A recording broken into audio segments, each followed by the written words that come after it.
hoy vamos a iniciar en Radio Iguana y en este programa, Una Mañana Perfecta, un ciclo dedicado a lo que hemos denominado ronda de opinión.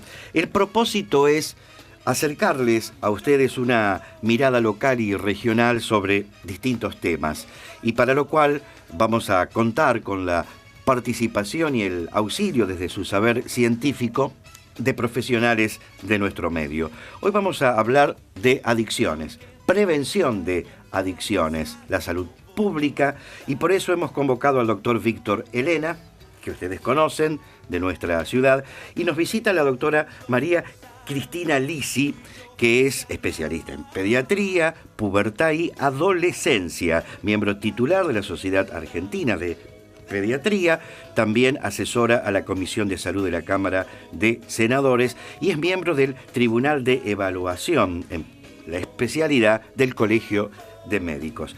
¿Qué es lo primero que hay que decir cuando uno se refiere a prevención de adicciones, doctora? Yo hace años que hago consultorio de adolescentes, atiendo muchos adolescentes en mi consultorio, y después de escucharlos y aprenderlos, porque es importante aprender a escucharlos, veo que cada vez es mayor la necesidad de crear espacios donde se puedan expresar, donde se reconozca la capacidad de los adolescentes para ser actores sociales, no meros espectadores. Entonces estos espacios son importantes para que se puedan expresar y para que puedan plantear su problemática y a la vez, desde su óptica, dar soluciones a esto. Recordemos que el ser humano tiene comportamientos que nacen, crecen y se transforman de acuerdo al medio ambiente. Entonces, difícilmente los mecanismos congénitos sean más fuertes de los estímulos del contexto, es decir, del medio ambiente. Por eso, creo importante, más que describir los efectos de las drogas y cómo se droga y qué tipo de drogas y lo que hacen las drogas, hacer hincapié en el antes del consumo de las drogas, que es allí donde realmente se hace la prevención. Recordemos que, como dice una querida amiga y maestra de Rosario, una pediatra, la doctora Mirta Gelman, lo que no se incrusta de niño, difícilmente se inculca de adulto. Entonces, el comportamiento razonable, planificado, requiere conocimiento previo. Yo menciono mucho que sería importante, antes del consumo, aplicar vacunas explicativas, vacunas informativas, que los chicos conozcan lo que son las drogas, lo que les hace bien, lo que les hace mal. Y hay un dicho de Winnicott que me quedó muy grabado hace muchos años. Winnicott decía que las ratas de laboratorio, nacen sabiendo cuáles son los alimentos venenosos. Saben lo que les hace mal. El ser humano no. El ser humano debe aprender. Por eso hago tanto hincapié en la prevención y en la información de los chicos, para que luego se construyan como seres independientes y que puedan elegir. Porque el estar cerca de la droga no impide que consuman. Es decir, la relación que se crea entre el sujeto, o sea, el chico, y la droga, la va a decidir el chico, el adolescente. Y hablo de chicos porque, según las últimas estadísticas que tengo, empiezan a los 9 años con inhalantes y después continúan. Ahora, cuando ustedes hablan de espacios donde los jóvenes puedan expresarse y aquellos lugares donde es preciso inculcar determinadas conductas, valores, estamos hablando de la familia, de la escuela, de los ámbitos donde los chicos se socializan. Estamos hablando de una red en la que debemos trabajar todos los adultos, los médicos, los padres, los docentes, todos los adultos que estamos cerca de los chicos. En cuanto a la familia que usted mencionó, me resulta muy importante porque recordemos que la familia es una plataforma de despegue del niño, ¿verdad? Es decir, debe ser siempre sólida. Entonces los padres deben siempre hablar de estos temas, informar, repito, para que luego puedan elegir. Entonces, la familia es la base de la información. Luego, obviamente, se debe trabajar interdisciplinario. Desde la consulta, los médicos, nosotros, percibir, sabiendo qué chico puede ser propenso, si se puede llamar propenso, al consumo de drogas. Recordemos que la droga, la adicción a drogas, desde el alcohol, marihuana, cocaína, heroína, crack, paco, todo tipo de droga, comienza con un consumo que a veces lo subestimamos y que es el consumo del alcohol, que lo estamos viendo desde los 9 años. La puerta de entrada. Es como un umbral. Generalmente, y por estadísticas que tengo, el 90% de los chicos adictos a otras drogas han consumido alcohol. ¿Por qué? Porque el consumo, digamos, a veces ocupa, o la adicción, el lugar de las palabras no dichas, el lugar de las palabras no habladas. Si el chico quiere tapar, anestesiar, recordemos que, por ejemplo, en el diccionario médico hace años, el primer anestésico fue el alcohol. ¿Y qué es un anestésico? Un anestésico es lo que tapa, lo que cubre, lo que anestesia, lo que deja que el chico no sienta ni el dolor, ni los problemas, ni encuentre soluciones. Cuando no las encuentra, bueno, porque ojo, los médicos a veces ayudamos a la adicción, a las pastillitas para adelgazar, que también son adictivas. Está bien esa las pastillitas para dormir, las pastillitas para estar contento, la pastillita mágica. Entonces el chico le otorga tanto al alcohol, tanto a la pastillita, o tanto luego a las drogas, que todos conocemos, el poder. Ese poder se lo da o se lo quita, sin darse cuenta que después del efecto de esto, ya sea alcohol o drogas, empieza otro problema más grave que el chico quiso tapar o solucionar. Doctor Elena, hablando de prevención, ¿cuáles son las respuestas que se pueden dar no solo desde la consulta privada, sino desde el hospital público, desde la salud, desde aquellos organismos que en la sociedad tienen la misión de informar, de permitir el hablar de estos temas para que los chicos no se encuentren de repente más influidos por la junta, esto es el ambiente que los rodea, y estén prevenidos acerca de los daños? Bueno, creo que lo que te está diciendo María Cristina es realmente lo más importante. Lo principal es como hacer esa plataforma y esa base para que cualquier persona, o en este caso los niños, siempre tengan como el inicio de saber realmente qué es lo que hay y qué es lo que le va a producir en el tiempo. Yo creo que si uno hace muy bien, como te decía Cristina, el hincapié en darle la explicación, no es que uno le enseñe qué tipo de droga ni cómo se consume, sino realmente explicarle lo que la droga produce en el tiempo y el daño que va a producir, que es siempre irreparable. Eso es algo importante que hay que seguir marcando, es siempre irreparable, es decir, nunca se vuelve a restaurar la persona o el niño hasta el estado habitual. Y la verdad que desde los sistemas de contención, por ahí podemos decir que en los ámbitos privados es muy difícil. Lo que sí en los ámbitos públicos, bueno, existen. De hecho, en los diferentes hospitales seguramente hay gabinetes, desde que se abordan interdisciplinariamente, desde un psicólogo, desde a lo mejor, como te decía Cristina, el pediatra que identifica a lo mejor a este niño que viene conflictivo, que viene con una familia a lo mejor con una base que no es sustentable en el tiempo, y seguramente ese gabinete o ese pediatra lo va a poder ir abordando y con el tiempo tal vez podamos ir tratándolo. El problema es, como te decía recién, si en realidad nosotros llegamos tarde a esto, llegamos cuando el chico ya ha consumido la droga, cuando realmente ya tiene instaurado el hábito de la adicción, se nos hace muchísimo más difícil trabajar desde el punto de vista médico. Porque realmente uno tiene que volver a sobrellevar cosas que han pasado desapercibidas en el tiempo. Es decir, hábitos, costumbres, y eso es lo que realmente se nos complica muchísimo a trabajar desde los efectores públicos.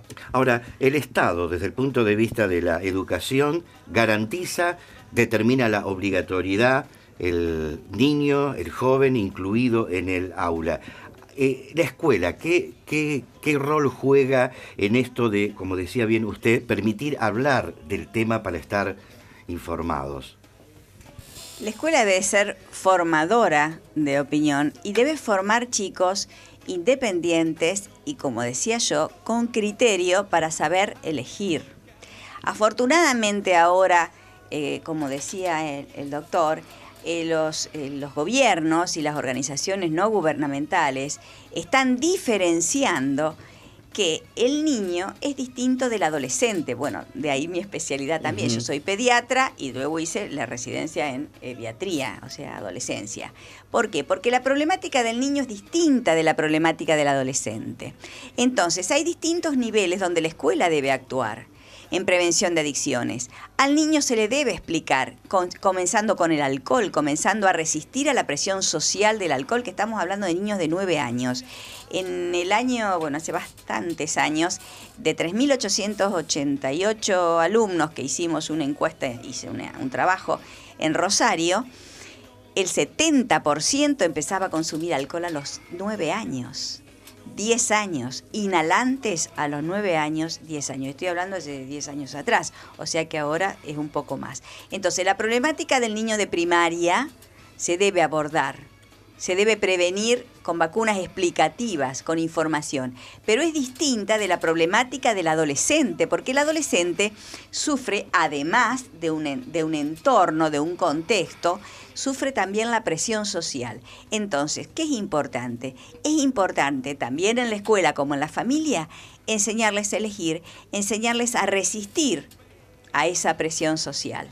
Y cuando usted habla de presión social, estoy imaginando, digamos, entre sus pares, el Exacto. joven que no está en condiciones de decir no, de poner un límite a lo que los otros pretenden que él haga siguiendo la corriente o lo que hace ese Claro, grupo la omnipotencia de la omnipotencia del adolescente también tiene que ver en esto, por eso lo diferencio tanto del pediatra, de la acción pediátrica, de la acción de la primaria, que todavía no está esa omnipotencia, a mí no me va a pasar. Es decir, nosotros tenemos una graduación de los chicos que consumen. Primero es la experimentación, el adolescente prueba, yo pruebo para ver qué es, porque es decir, el probar situaciones riesgosas es algo propio del adolescente. No me voy a quedar pegado, a mí no me va a pasar. Eso sería la experimentación. Después comienza el uso. No, solo me fumo un puchito, me fumo una marihuanita. Los fines de semana, nada más para estar mejor, más contento. Eso es el uso. Después está el abuso.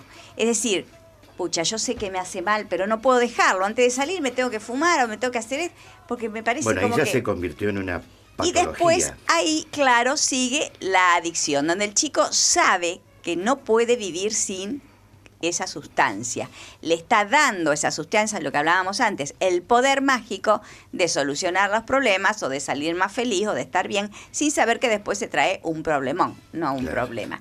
Entonces, la escuela y la familia deben trabajar, como decía el doctor, interdisciplinariamente, juntos. La familia, los padres, a veces hacen una negación, es decir, yo siempre hablo del diálogo, del acercarse, a pesar de que son bastante apáticos o parecen apáticos los chicos, pero los padres deben acercarse y preguntar. Obviamente el 80% de los chicos que consumen van a negar que consumen, para no preocupar a los padres. El 80%. Ahora, doctor Elena, ustedes como médicos, ¿tienen posibilidades de detectar algunos síntomas, algunas señales que a los padres les puedan indicar que su hijo está consumiendo o está experimentando, explorando? ¿Hay manera de saberlo? A veces se da en la consulta que, viene un chico con alguna inquietud sobre algún tipo de droga o sobre alguna cosa que le pasó al usar tal droga. O a veces también viene el padre justamente con esto, con la inquietud de, por ejemplo, demostrar o notar que el chico tiene cambios de hábitos. Por ejemplo, cambia la forma en la que se viste, cambia el trato, cambia a veces el comprender a sus hermanos, los hábitos de responsabilidad, es decir, empiezan a perder algunas series de iniciativas comunes. Y eso a veces es lo que nos trae a los padres a la consulta y muchas veces respaldado, como una cuestión de demostración, el niño a veces accede y dice, a ver, voy como te decía recién Cristina, voy al médico a ver a ver si realmente consumo o no consumo. Entonces dicen, que me haga un análisis. Entonces ahí uno ya va detectando diferentes factores, que es esto, la agresividad, por ahí ese tipo de cosas que nacen de la iniciativa casi siempre el padre. Y a veces, como bien decíamos, si nosotros trabajamos interrelacionados, pensemos que a lo mejor una maestra o el preceptor de la escuela o alguien lo ve que el chico tiene diferentes comportamientos, la forma en la que llega al colegio, la forma como se viste, que a lo mejor siempre llega tarde, que siempre está preocupado, que siempre está con ámbitos de no estar cómodo en el lugar que está. Es decir, hay un montón de síntomas que de a poco uno los va detectando y esos son el mecanismo de ingreso para poderlo abordar posteriormente seguramente al niño, al padre y a toda la familia por detrás. Hay un test muy importante que lo usamos en la red de adolescencia, en todo el país y en otros países, para saber si el chico utiliza drogas. Entonces, a los papás a veces les damos este test, como dijo el doctor, le hacemos preguntas si el chico parece retraído, si está hostil, si se han deteriorado las relaciones con los padres, si ha dejado de sus amigos, si han cambiado sus hábitos, si encuentra que usa colirios, si encuentra que tiene mancha de cigarrillos en los dedos o usa mucho perfume para taparse algún olor, si la nariz a veces le gotea mucho, si tiene dificultad para hablar. Fundamentalmente, bueno, cuando ya vienen con las pupilas dilatadas y los ojos rojos, eso lo puede detectar cualquier persona, no solamente un profesional. ¿Y qué le diríamos a estos padres? ¿Qué pueden hacer? Y siempre hay algunas pequeñas cositas. Cuando el adolescente crece, sale y no es como el chiquito que mamá voy allá, mamá vengo, me pasó esto. El chico llega y dice, hola, pa. Con los auriculares se va a escuchar música. Entonces, los padres debemos también cambiar para no romper el vínculo, ¿no es cierto? Siempre saber dónde está el adolescente, es decir, saber a dónde va, con quién está, animarlo a participar de otras actividades, porque el ocio en el adolescente está considerado como un ocio productivo. Es importante que el chico tenga su momento de ocio, pero el ocio excesivo es nocivo. Entonces siempre ser activo como padre, es decir, inculcarle a hacer un poco de deporte, hacer otra actividad que lo pueda mantener ocupado y no en la calle. Conocer los amigos del adolescente es muy importante. Me voy de fulano, ¿y quién es fulano? ¿Y qué hace? ¿Estudia? ¿A dónde vive? Y por sobre todas las cosas hablar, explicar, como dije antes, vacunas explicativas. Ahí está. Ahora, me gustaría sobre el final, ambos, que tienen además experiencia desde el lugar de lo público, porque, bueno, del doctor Elena se sabe su actividad concejal de la ciudad, está en política, y la doctora Lisi asesora a la Comisión de Salud de la Cámara de Senadores. Me gustaría saber, finalmente, desde el punto de vista de cada uno de ustedes, cuál es el rol del Estado en esta materia, porque da la impresión de que se ha puesto mucho énfasis en los últimos años en la represión del delito de consumo y no en todos estos temas que hemos estado hablando hoy y aquí, que es la prevención.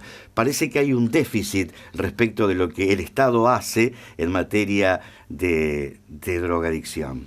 ¿Cómo lo ven Si ustedes? me permitís, te contesto una cosa. Recién había una pregunta, de un oyente que nos preguntaba específicamente a la doctora lo que empieza a ser el tema, como dice, de anestesiar, o sea, es decir, cómo el adolescente, cómo el niño va anestesiando probablemente situaciones. Lo que nosotros queremos manifestar en esto, es cómo va obviando o cómo va tapando déficit. Por ejemplo, si uno habla de la anestesia, a lo mejor de la casa, es el déficit de la familia, el déficit de la comprensión, o muchas veces el déficit del acompañamiento. Lo que recién decía María Cristina, imaginemos que viene un chico, por ejemplo, algo re simple, un ejemplo totalmente simple. Un niño de 4 o 5 años probablemente cuando pierda la goma en el colegio es una situación importante, porque es su goma. Y cuando él viene a casa, nosotros le decimos, bueno, no, ahora no es importante la goma. Mañana voy y te compro 4, 5, 23 si querés. Pero en realidad, es decir, estamos tapando o a veces estamos viendo pequeñas cosas o pequeños signos de alarma que son importantes para el niño. Bueno, sin duda esto es tal vez lo que nosotros vamos diciendo como que de a poco se va anestesiando, se va perdiendo.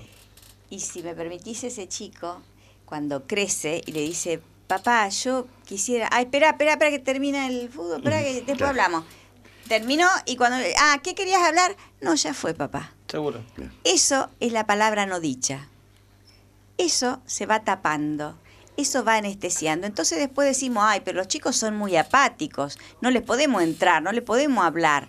En realidad, esa apatía es eso que mencionaba el doctor, es la anestesia que utilizan los chicos.